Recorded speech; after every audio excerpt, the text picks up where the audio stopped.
Y para que no se vieran solas las 20 hectáreas, se llevan a las tumbas con los muertitos de aquí. Hay propiedades privadas, todavía hay un taller mecánico que todavía conserva un par de lápidas. Mi vecino de casi enfrente de mi casa, éramos amigos desde niños, chiflaba ahí enfrente de la casa, salíamos y allá afuera de la casa de alguno de los dos nos fumábamos un cigarro, platicábamos y de repente escuchamos ese atronador grito que parecía venir de arriba, pero indudablemente era el grito de una mujer, pero fortísimo. Nos encogimos de hombros de la sorpresa y de lo fuerte que fue.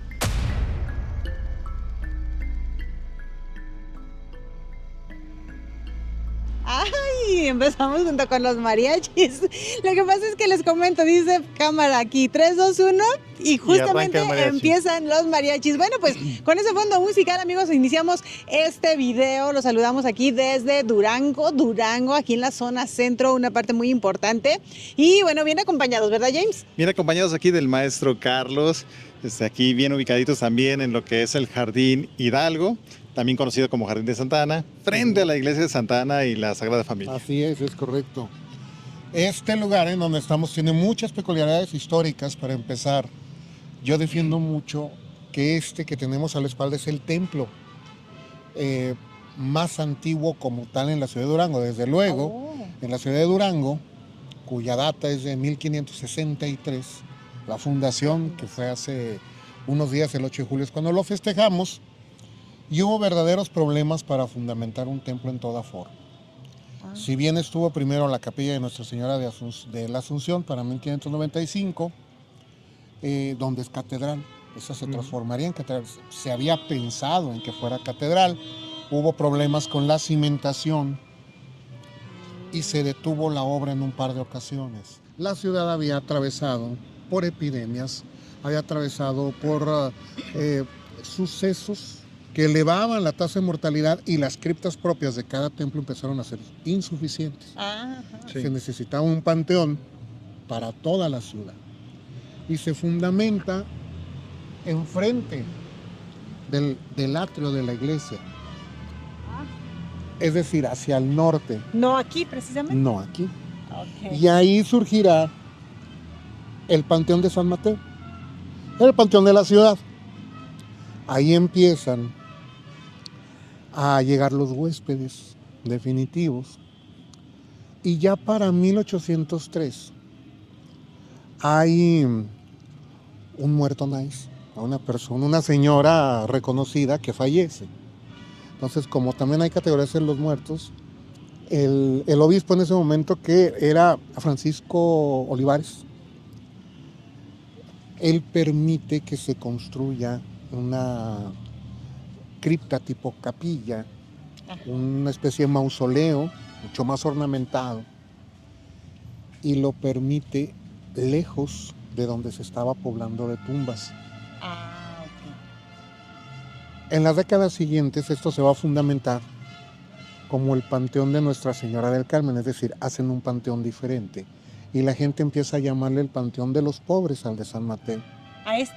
Al primero que se fundó, y el panteón de los ricos, el de Nuestra Señora del Carmen, porque pues ya hubo otros familias pudientes que vieron que una bastante más ornamentado lugar de descanso, Sí. y cada quien hizo lo propio.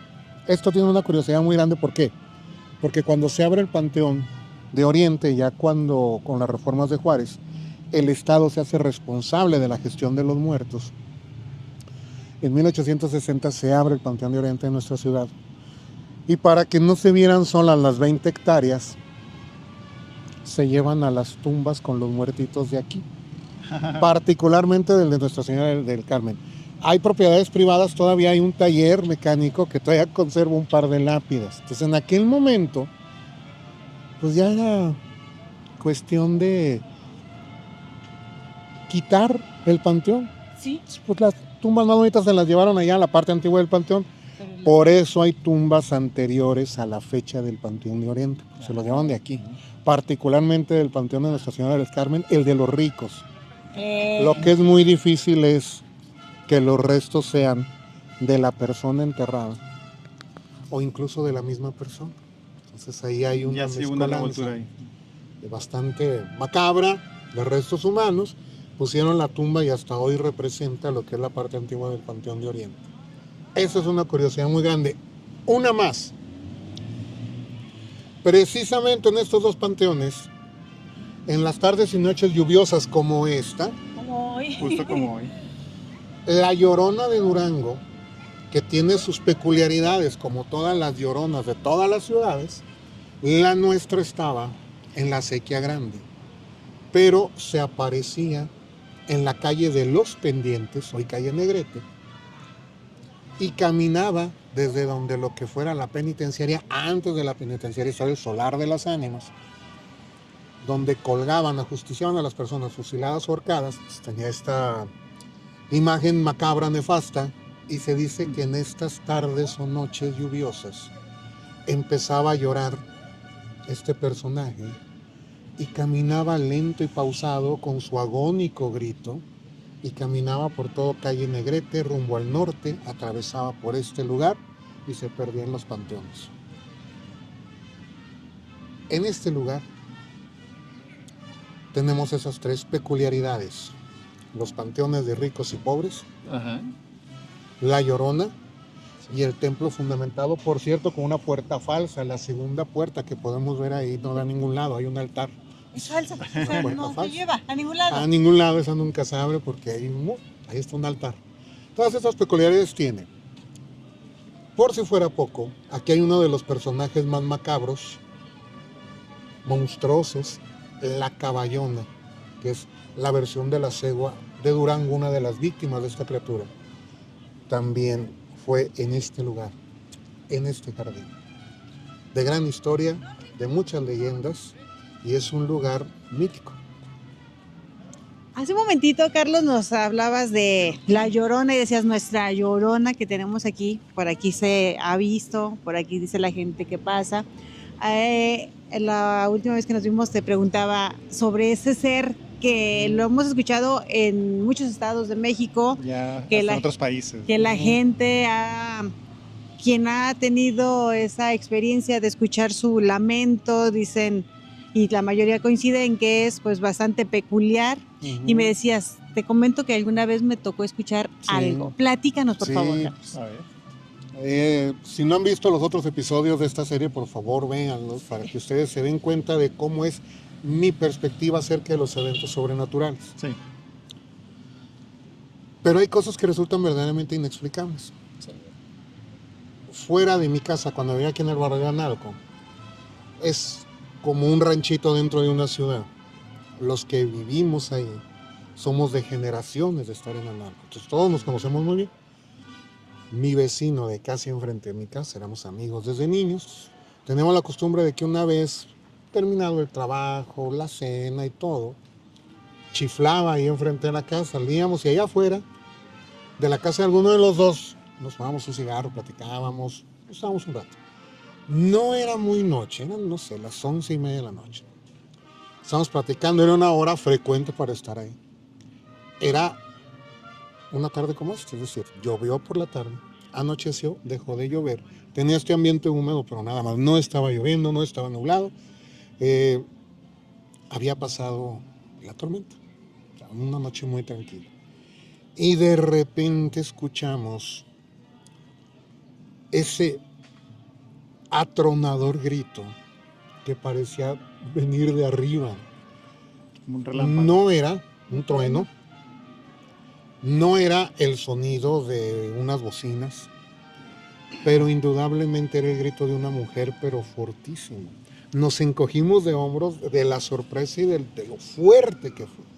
¿Se escuchó? Y yo me acuerdo que dijimos, ¿nos metemos? Y dice mi amigo, nos metemos. No dijimos nada, no analizamos nada, no quisimos nada.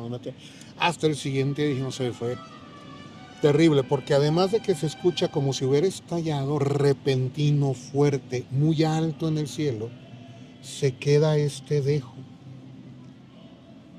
agónico, como un eco lóbrego que le daba esa característica del llanto de una mujer. Después del estallido se quedaba este eco que se iba alejando. Yo sé que entre todos los que están viendo estos videos hay personas que creen haberle escuchado, que saben que le escucharon, o la mayoría de nosotros hemos buscado a ver cuál nos parece más real. Sí. Las personas que han experimentado este fenómeno, como lo han experimentado muchas personas, en muchos lugares, a lo largo de muchos siglos, creo que saben a lo que me refiero cuando describo este alarido que estalla desde la bóveda del cielo, sea lo que sea la Llorona, la Náhuatl, Cihuacóatl, la Maya, Ixtabay, las Banshee, cualquier caterva de criaturas que se ha relacionado con este grito, pero verdaderamente escalofriante. Carlos, y no es, y se lo he preguntado a las personas que me lo han narrado, no es el clásico "ay, mis hijos" que cuenta la tradicional leyenda mexicana. No, eso es para darle cuerpo.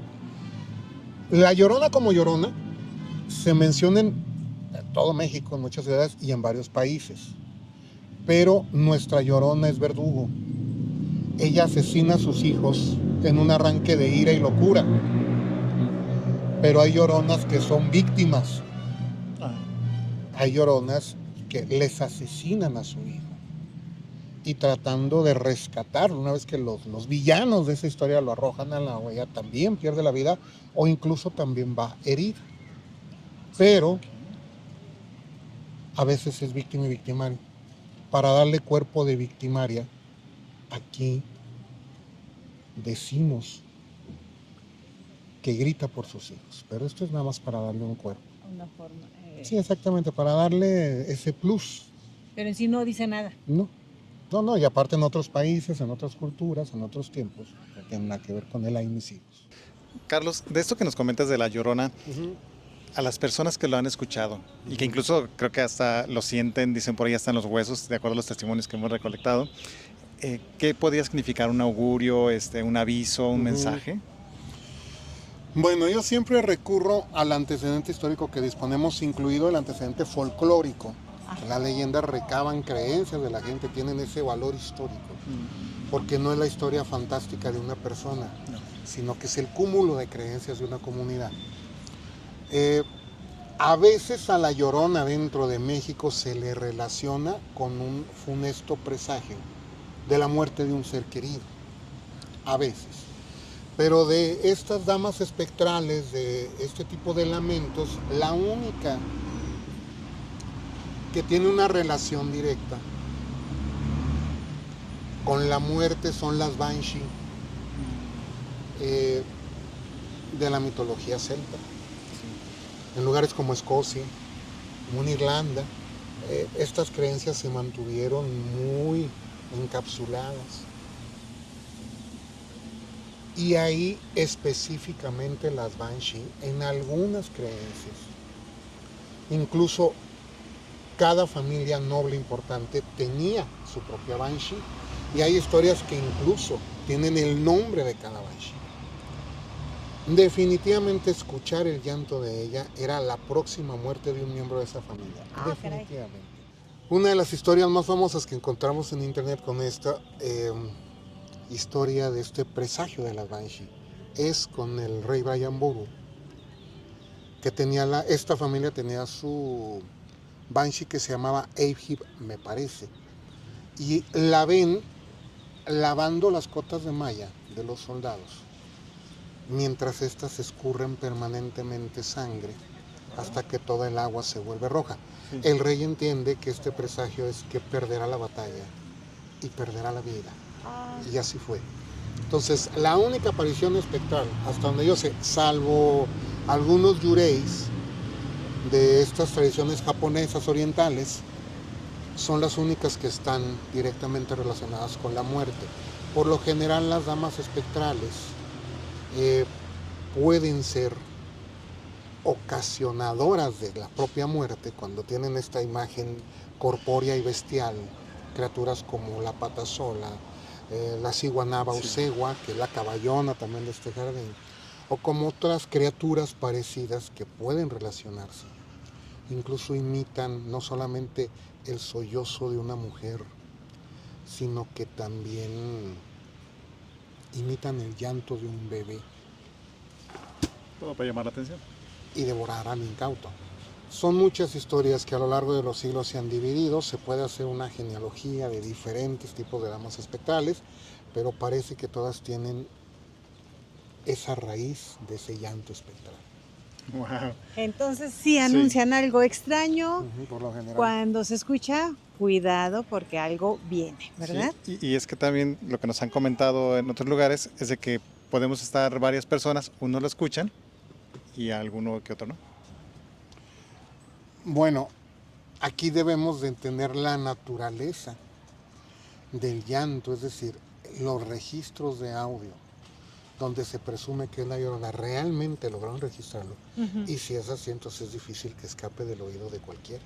Okay. O si nunca ha sido registrado precisamente por eso, porque se escucha de una manera alternativa al oído, que yo no sabría ni cómo imaginar siquiera, ¿no? Sí. Pero yo creo que verdaderamente escucho un llanto, ¿eh? O sea, yo creo que hasta el más escéptico puede escucharlo. Interesante. Carlos, iniciamos el video platicando de que, bueno, pues por aquí fue ese antiguo panteón, ahora ya hay casas, hay comercios, hay casas habitación.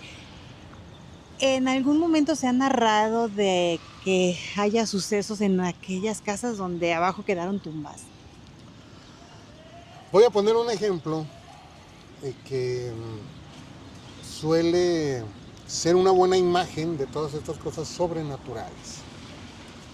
Si vamos a un hospital, todas las personas están enfermas. Y dices, bueno, probablemente no todos, deberían de tener algún tipo de padecimiento, desde leve hasta grave, puesto que están en el hospital. Sí. Pero también va a haber personas, amén de los que están acompañando a los enfermos, pero va a haber personas que tienen nada y fueron por determinado chequeo o tratar de conseguir un justificante. Entonces, en el lugar donde van personas enfermas, no todas las personas están enfermas. Todas las personas mueren, no, de hecho es un lugar de sanación, lo que se espera es que salgan bien. La mayoría de las personas salgan con bien, pero no todas lo logran, también hay otras que mueren. Sí. Los que mueren sufren, depende de las condiciones, hay muertes repentinas, hay quien no muere pero recibe una fatal noticia de su estado de salud, una enfermedad crónica, incurable. Que no mueran en ese lugar dejan impregnado el sufrimiento. Hay otros que mueren repentinamente y no dejan ese sufrimiento. Y si me preguntan, ¿en determinado lugar hay espectros?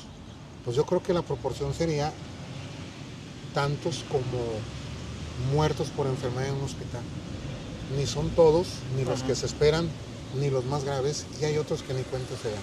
Entonces, el que exista un sitio como un panteón no quiere decir que todos se aparezcan.